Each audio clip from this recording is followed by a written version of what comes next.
As a boy, Davis Phinney watched a race that became the beginning of a dream. Sometimes it seems incredibly tough. Only with a team, you don't even think about quitting.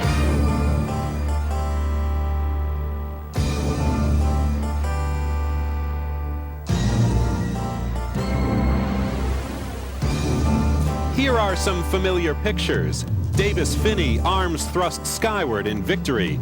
So successful, they call him the cash register. When I was first diagnosed with Parkinson's, I had had a relatively flourishing TV career following up on the heels of a good pro bike racing career.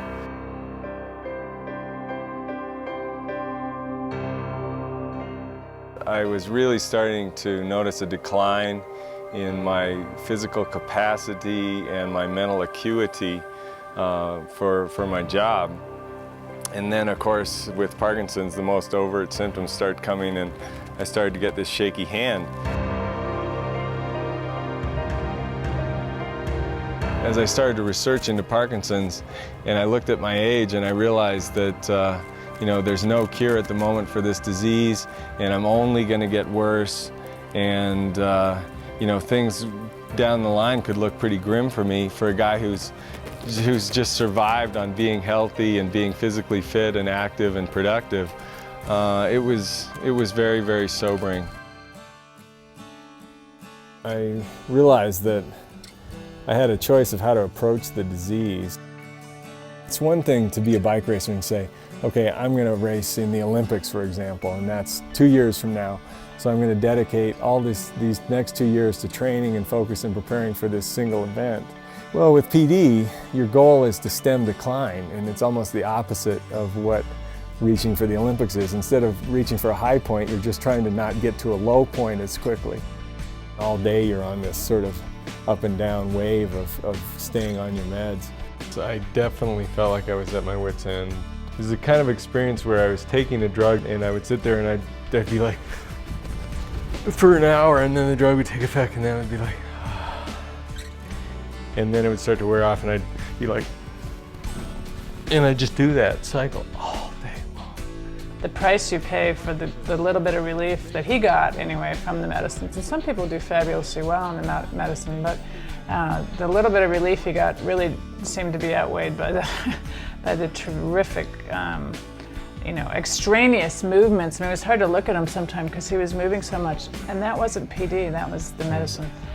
The deep brain stimulation surgery has most directly affected my life in the obvious way of quelling my tremor, first and foremost, to a very large degree. And so that now, instead of spending 99% of my 24-hour day, half of me thinking about what I'm trying to do, even if it includes sleep, half of me used to be managing my tremor and just trying to control my uncontrollable arm. Well, I don't have to do that anymore. You know, I can still ride, but it's difficult. I mean, I still have Parkinson's disease. I can still ski, but it's difficult. The Davis Phinney Foundation has been a real blessing, I feel, for myself, and I know for a number of people whose lives have been touched by what we try to do. The longer that I've gone on, and I've personally lived with the disease, and I've dealt with people who live with the disease, it became really clear to me that maybe my voice could be best given over not so much to raising money for curing Parkinson's, but more just to be able to find a way to help people live a better life right now. If we can empower some part of the Parkinson's population, and in that way you can combat the disease successfully. It's wonderful to see you all, the Parkinson's community in Minnesota.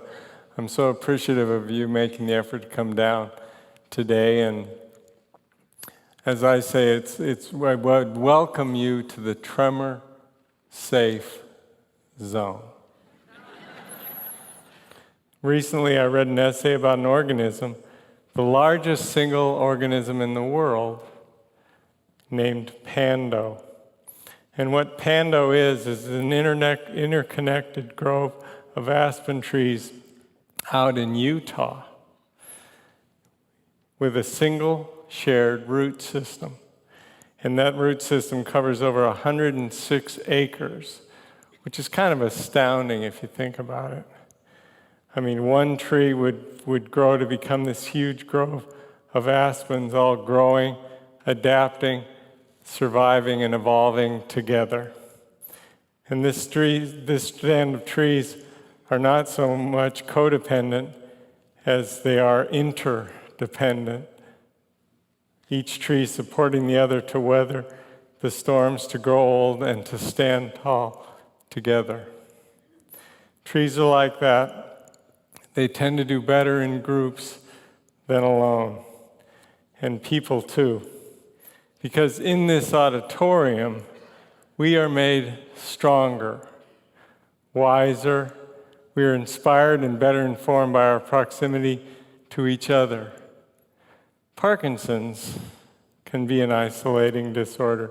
We all get this, right? We all know the feeling, but not here, not today. Today we are a force, and like the Pando, we share common traits.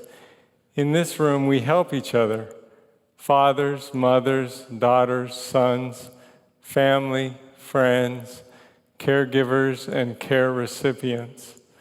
We are a tribe, and we are not alone. We aspire to stand tall once more. Thank you. Now, let me ask you this. Are we inspired? All right, I'll ask that again. Are we inspired? Yes. All right, on. Let's use this inspiration to create momentum, to regain momentum. I would ask, what's your takeaway? What have you heard today that strikes a chord? What concept, advice, strategy, or group activity resonates with you? Resonates in a way that moves you to action, moves you to follow through. And by follow through, I don't mean just dabble around the edges. I mean committing yourself to the process, making it a daily ritual, a daily habit. Because one day of inspiration isn't enough to affect real and meaningful change in your well-being. Personally, and I guess with my athletic background, perhaps naturally I'm a big proponent of exercise. We keep using that phrase. I don't mean to hammer you with it, but I will anyway. Here is what I know.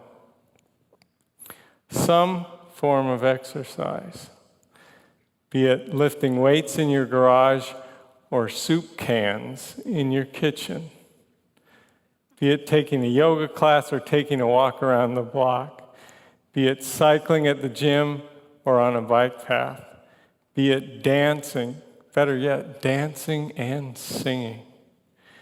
Some form of exercise is good. Some form of exercise is better than none. And whatever form your movement takes, it will give you something in return. And with time and commitment, you never know where you might end up. Margaret's a member of our Parkinson's tribe who I first encountered several years ago at a symposium that Medtronic hosted in New York. She was, to put it mildly, frustrated. Her world gone haywire, barely able to get around, her face a mask, her limbs rigid.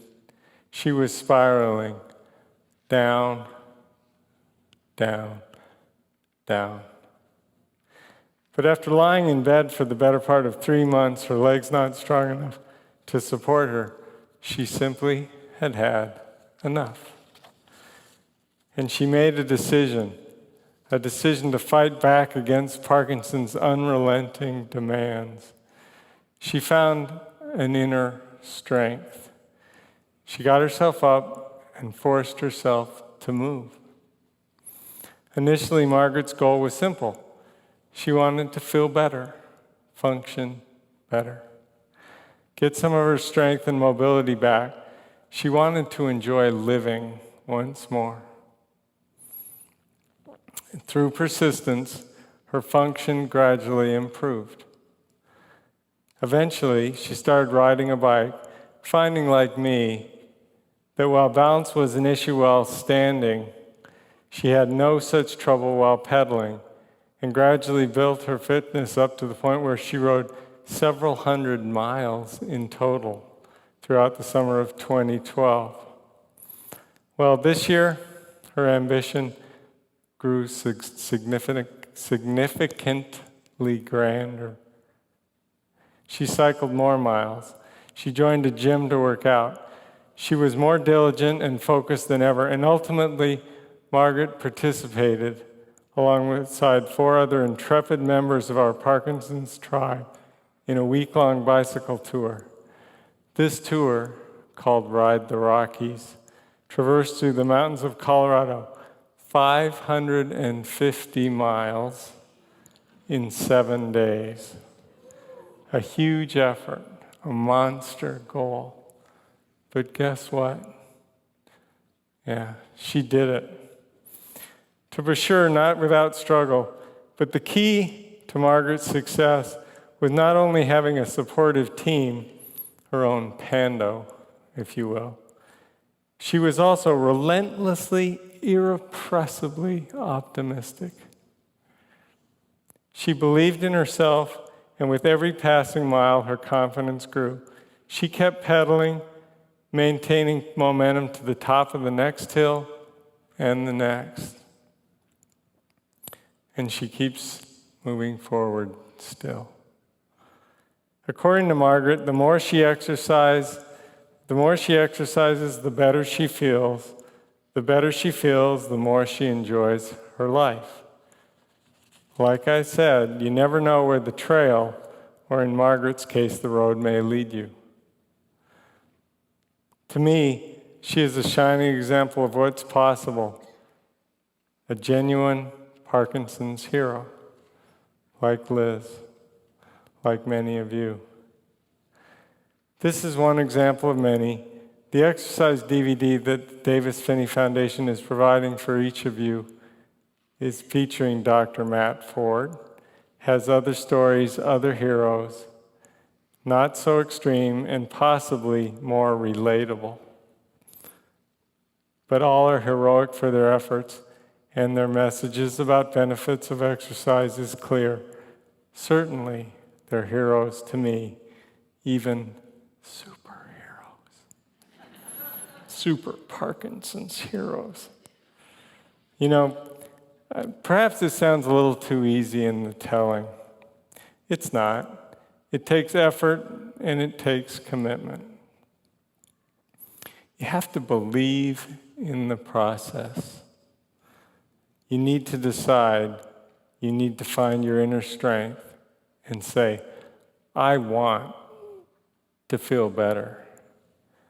I will function more fully.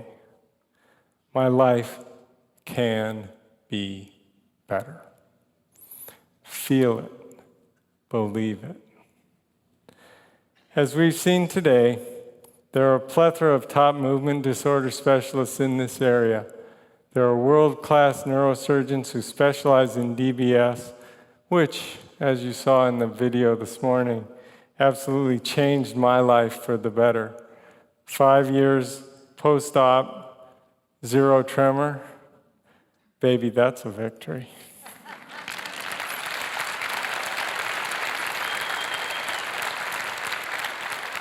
As Polly said, there are physical therapists, speech pathologists, dance classes, singing troops, boxing, yoga, classes and groups of all kinds available and welcoming. So I would ask you again, what is your takeaway? I use the V symbol a lot. Love those V's. Loved winning back in the day, and still love that feeling today. But as we all know too well, simply going through the motions of a normal day managing Parkinson's takes quite a bit of effort, focus, and motivation. Where's the victory in that? Simply put, everywhere. Let's call them victory moments. This is a victory moment defined. Experiencing a hearty laugh, a bright smile, a hug, a kiss. Savoring a fresh cup of coffee or that oh so tasty slice of berry pie. Feeling a sunrise as that perfect light graces your skin. These are common everyday occurrences, easily overlooked. But if you give them their due, if you really pay attention, these moments can nourish you and enrich you, and they never become tiresome. Because beyond our doctors and our meds, it's about perspective and presence, paying attention, being here now. Our tribe is very conscious of the moment, this moment, but only so much as it relates to management of our symptoms. This is what I call living inside our PD. What I'm talking about is experiencing life beyond Parkinson's, beyond your symptoms. So find these moments, live them, celebrate them. Victory's all. And in so doing, your day-to-day life becomes richer, fuller, and your Parkinson's doesn't hold such sway. Finally, I want to congratulate each and every one of you, Parkinson's tribe and caregivers alike, because you're all heroic to me. I really believe that living with Parkinson's or caring for someone with Parkinson's is an inherently heroic act. And back to my superhero theme, I challenge you to find one way in which you can improve your life and take ownership of it. That act alone elevates you from hero to super Parkinson's hero, in my book. I mean, in my case, I'm a former pro athlete dealing with Parkinson's, and I, like you, struggle with mundane tasks. Getting dressed, putting pants on, socks, challenge. Stubbornly, I still try to do this while standing, socks included. And every time, I'm weeble-wobbling my way around the house, trying not to fall down. But calling on my alter ego, super balance man. That brings me back to the moment, focusing my attention on maintaining my balance, and usually that keeps me from falling. When my wife hears a big crash, she's like, super balance man, huh? Anyway, that's worth a V.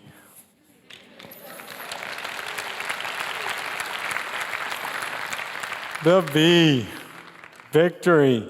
Every victory counts. The Davis-Phinney Foundation uses that symbology a lot because to us, winning equates to enjoying life. Enjoying life while living with Parkinson's. That's why we're here today, to share with you, to celebrate with you, to commune and acknowledge with you many of the ways in which you can take back control.